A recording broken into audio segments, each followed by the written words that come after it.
honey. We're going to learn this a couple lectures from now.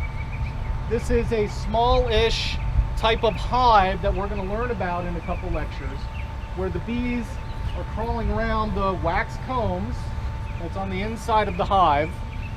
She went in and literally shook them off of these frames into a temporary package like this after caging the queen. So the queen went into a cage, the workers got shook into this box so that they could be transported here.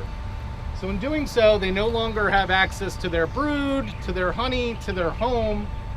And upon arriving here this morning, we just simply put the queen in her cage on the cross, shook the bees out of this package right here, and they immediately went into swarm mode. So right now they are hunting for a new nest site because they no longer have a home. And so I've been checking the cluster here to see if there's any waggle dances to see if any of the scout bees have actually found their nest site.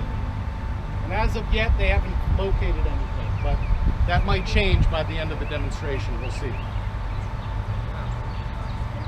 Any questions about how we got to this point here? Okay. So what I'm going to do is take the queen. I'm going to keep her in the cage.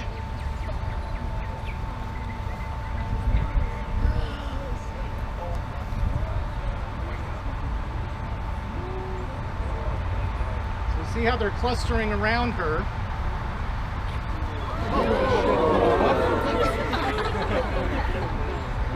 Just very gently brush them off, no problem.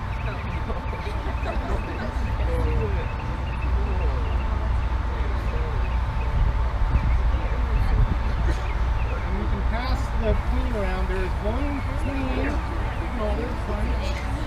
There's one queen and one worker inside that cage, so the worker can be in there to feed her.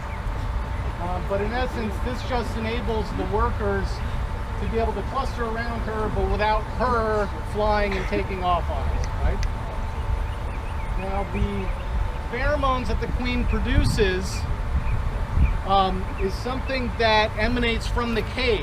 So they're able to recognize her as the queen and therefore cluster around them. Now, as you also notice, as I took the queen out of the cluster, these bees now are not clustering around the queen anymore, so they're going to start taking flight into the air, searching for the queen. So whoever has the queen now, that's where the cluster is going to be, right? That's okay. It'll take them a while to do that. You want to take a selfie for your grandma, that's okay.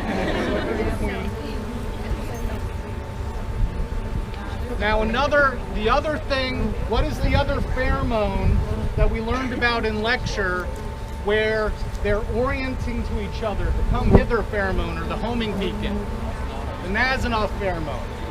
If you look really closely, if you want to get really that close, you will see that some of the bees that are on the cluster will actually have this small little white strip on the tip of her abdomen. And that's the gland that produces that lemony, pledge smelling pheromone, the Nasanov pheromone. And that's another way that they're able to communicate with each other so that they know where to cluster.